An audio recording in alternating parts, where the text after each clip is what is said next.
Hello guys, स्वागत है आपका अपना चैनल ट्रूथ ऑफ मार्केट। आज की इस वीडियो में हम लोग बजट स्पेशल एनालिसिस करेंगे और वीकली एनालिसिस भी करेंगे, समझेंगे मार्केट में आगे क्या होने वाला है।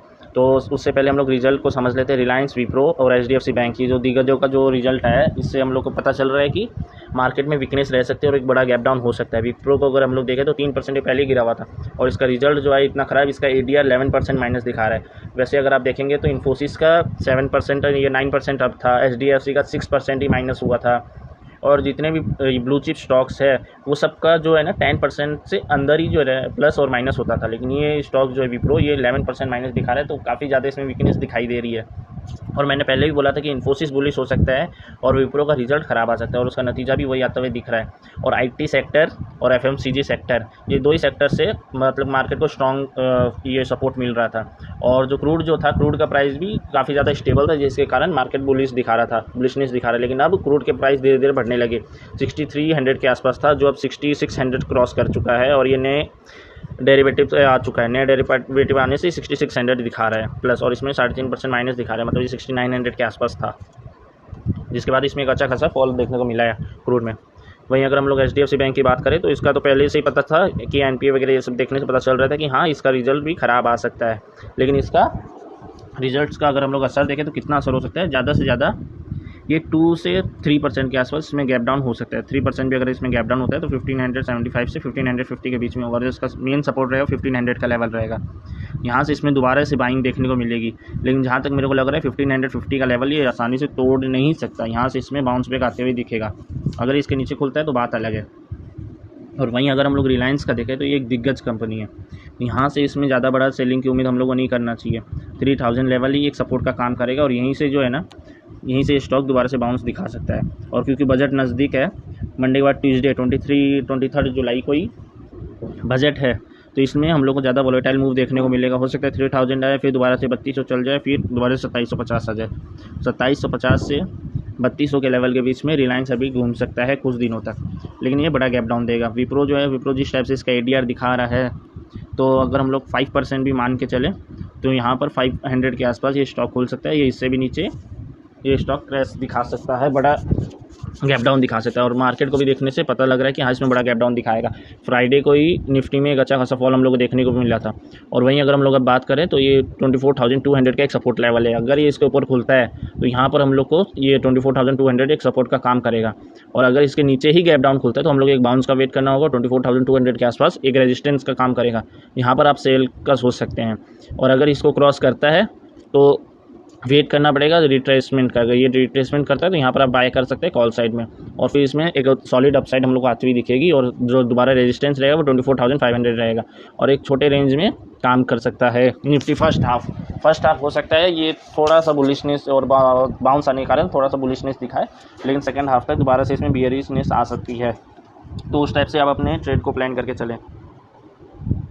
और अगर हम लोग बजट की बात करें तो डिक्सॉन, एचएएल वगैरह और ऑटो सेक्टर से अगर आप देखेंगे तो आइसर मोटर, स्कॉट और नवीन फ्लोरिन हो गया अपना केमिकल सेक्टर से, ये सब में हम लोग को शार्प सेलिंग दिखाई दे रही है। एचएएल और डिक्सॉन में तो बहुत ज़बरदस्त सेलिंग दिखाई दी है, 12 से 13% के आसपास इसमें सेलिंग आ चुकी है। अगर फ्राइडे की बात करें तो यहाँ पर इसमें 6% का फॉल हुआ और थर्सडे को भी इसमें 5 से 6% के आसपास फॉल हुआ और शुरुआत हुई यहाँ से 12,750 से।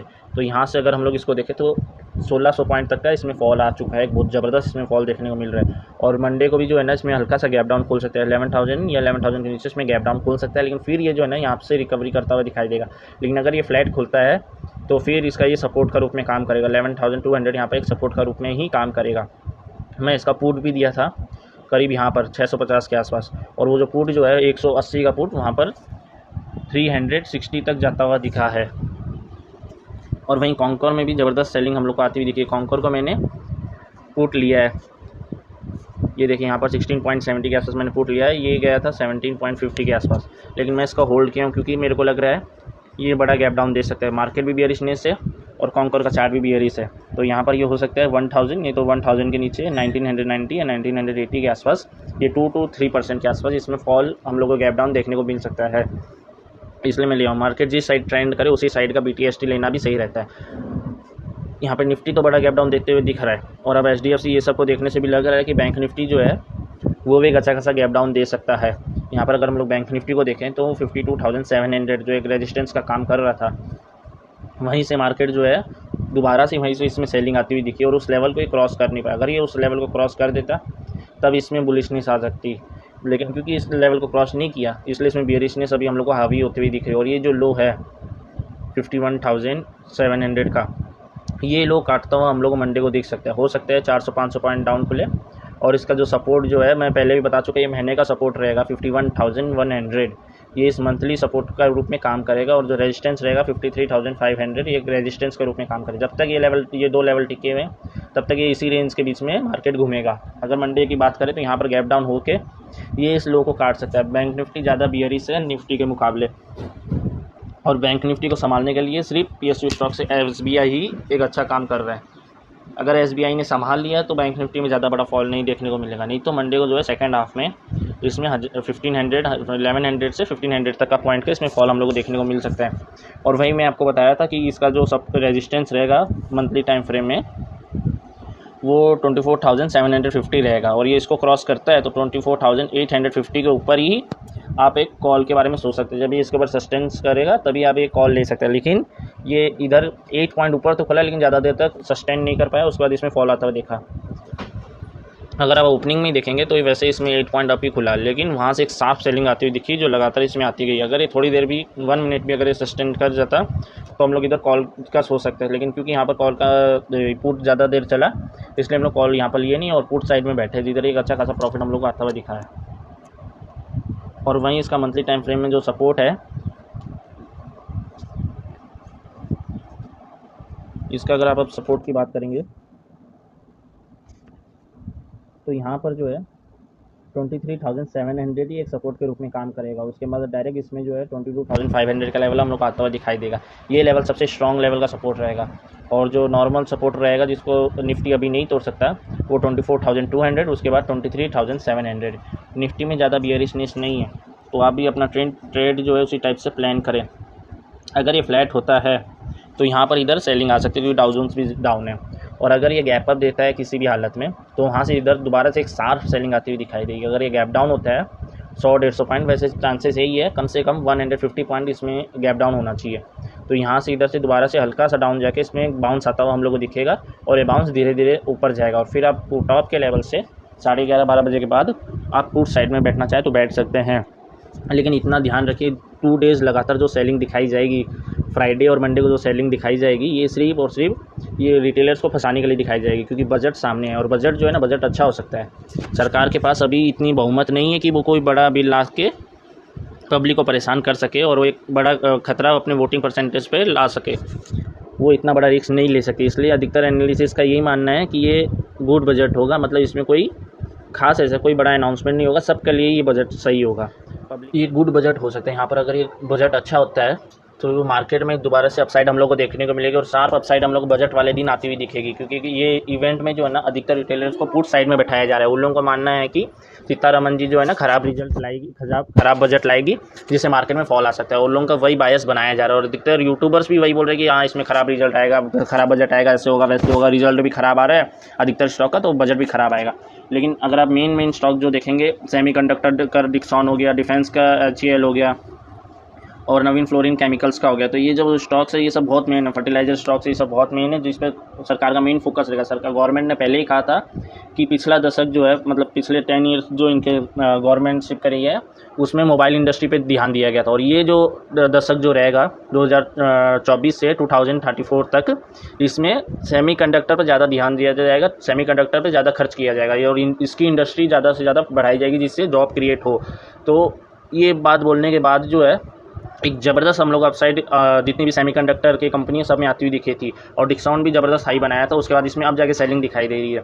तो लोगों का बायस ये दिखाया जा रहा है कि नहीं ये सब में कुछ खास होने वाला नहीं है। लेकिन गवर्नमेंट जैसे अनाउंसमेंट करेगी बजट वाले डे तो आपको ये इन स्टॉक्स में शार्प अपसाइड आपको आते हुए दिखाई देगी। जितना इसमें सेलिंग आई है उतनी ज़्यादा उसमें अपसाइड एक दिन में कवर होता हुआ दिखेगा, जिसमें जितना भी लॉस हुआ है वो एक दिन में बजट वाले दिन में ही कवर होता हुआ दिखेगा। लेकिन अगर ऐसा नहीं होता है तो भी मार्केट इसको नेगेटिव लेगा और इसमें इतनी ज़्यादा अपसाइड के बाद एक ज़बरदस्त फॉल और भी दिखाई दे सकता है। लेकिन मैं ये बोल रहा हूँ जो इसमें अपसाइड आएगी वो बजट वाले दिन ही हो सकती है। आप इसको पोजिशनली लेने की ना सोचें।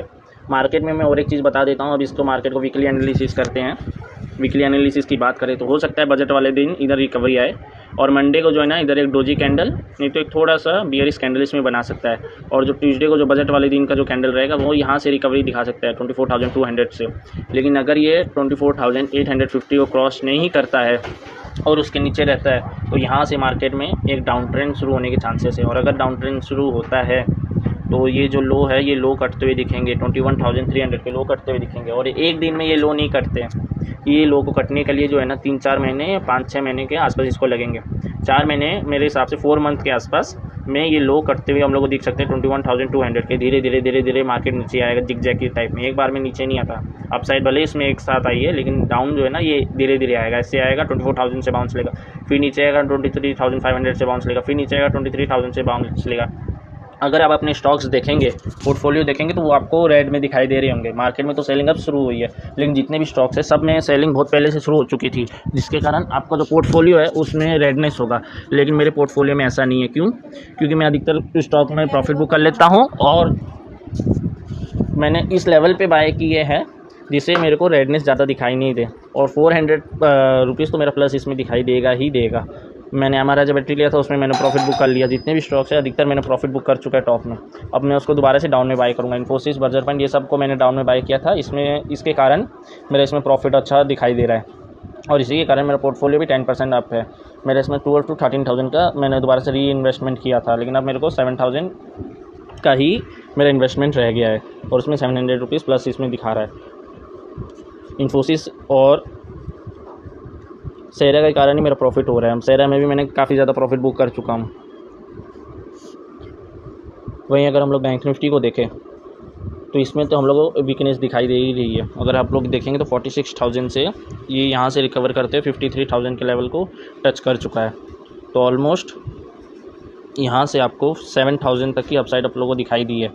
तो यहाँ से अब जो सेलिंग इसमें आएगी वो बहुत शार्प सेलिंग आएगी। और मैंने इसका मंथली सपोर्ट इधर बताया था 51,100, यहाँ से मार्केट सपोर्ट ले सकता है। इसमें एक बड़ा गैप डाउन होने का चांसेस है क्योंकि HDFC का रिजल्ट खराब आया है। 51,500 के आसपास अगर गैप डाउन होता है तो यहाँ से थोड़ा सा रिट्रेसमेंट आएगा और 52,000 एक रेजिस्टेंस का काम करेगा और फिर दोबारा से सेकंड हाफ में इसमें सेलिंग आएगी और 51,100 एक सपोर्ट का काम करेगा। यहाँ पर एक CE का सो सकते हैं। और बजट वाले डे जो है यहाँ पर इसमें अपसाइड आ सकती है क्योंकि बैंकिंग के लिए सरकार कुछ ना कुछ अनाउंसमेंट करेगी जिससे इसमें हम लोग को अपसाइड आती हुई दिखाई देगी। लेकिन कोई शार्प अपसाइड हम लोग को इधर ये सोचना नहीं चाहिए कि इधर एक शार्प अपसाइड आती हुई दिखाई देगी। बैंक निफ्टी में इतना ज़्यादा कोई खास मूव हम लोग को बजट वाले दिन एक्सपेक्टेशन नहीं करना चाहिए। बैंक निफ्टी जो है अगर 53,000 का लेवल क्रॉस करता है दोबारा से बजट वाले दिन के बाद तो यहाँ से इसमें एक अपसाइड हम लोग को दोबारा से आती हुई दिखाई देगी जो 55,000 तक के लेवल इधर टच करवा दे। लेकिन अगर ऐसा नहीं होता है और ये 53,000 के नीचे ही रहता है तो यहाँ से जो सेलिंग चालू होगी वो 50,000 तक के लेवल को इधर टच करवा सकती है। और यहाँ पर टच करने के बाद धीरे धीरे इसमें दोबारा से डाउन ट्रेंड शुरू होगा और एक सॉलिड सपोर्ट जो 48,600 और 48,000 का है तो यहाँ तक ये स्टॉक ये इंडेक्स दोबारा यहाँ तक आते हुए दिखाई देगा। नेक्स्ट मंथ नहीं तो 2 से 3 मंथ तक ये कंसोलिडेशन मोड में चला जाएगा और ये जिग जैग के टाइप में धीरे धीरे नीचे आते हुए दिखाई देगा। लेकिन यहाँ पर अगर आता है 48,000 के आसपास तो एक सॉलिड सपोर्ट का काम करेगा और दोबारा से यहाँ पर बाउंस आ सकता है। लेकिन अब ये जो ऑल टाइम हाई है निफ्टी और बैंक निफ्टी में साल 2 साल मतलब कि 2 ईयर्स तक 2025 और 2026 तक जो है ये ETH आते हुए हम लोग को दिखाई नहीं देंगे क्योंकि अगर बजट में कोई खास अनाउंसमेंट नहीं होता है, नॉर्मल एकदम न्यूट्रलाइज बजट रहता है, कैपिटलिस्ट के लिए कोई खास अनाउंसमेंट नहीं होता है तो स्टॉक मार्केट इसको काफ़ी ज़्यादा नेगेटिव लेगा और इसमें एक शार्प सेलिंग आती हुई दिखाई देगी। आपको जो स्टॉक्स नज़र में रखने हैं मैं आपको पहले बता चुका हूँ। रैमको सीमेंट सेक्टर से डिक्सॉन, सेमीकंडक्टर से डिफेंस के लिए HAL, IRCTC, रेलवे के लिए IRCTC के लिए मैं इसलिए बोल रहा हूँ क्योंकि 3 ट्रिलियन के आसपास जो है ना इन्वेस्टमेंट इसमें हो सकता है दोबारा से रेलवे इंफ्रास्ट्रक्चर को बढ़ाने के लिए। नवीन फ्लोरिन केमिकल के लिए और मेडिकल फार्मास्यूटिकल सेक्टर के लिए लिंडे इंडिया और लालपात ऐप, ऑटो सेक्टर के लिए आइसर मोटर और स्कॉट ये ट्रैक्टर भी बनाती है तो फार्मा के लिए भी अगर कोई अनाउंसमेंट होगा तो ये कंपनी को बेनिफिशियरी होगा। मेन जो रहेगा स्कॉट और आइसर मोटर, नवीन फ्लोरिन, HAL और डिक्सॉन, ये 4 मेन रहेंगे तो आपको इन चारों पर मेन फोकस रखना है और बाकी सब जो है ना नॉर्मल मूव दिखा सकते हैं लेकिन ये चारों स्टॉक जो है शार्प अपसाइड दिखा सकते हैं। तो ऐसी इन्फॉर्मेटिव एनालिसिस के लिए हमारे चैनल को लाइक एंड सब्सक्राइब करें। Thanks for watching.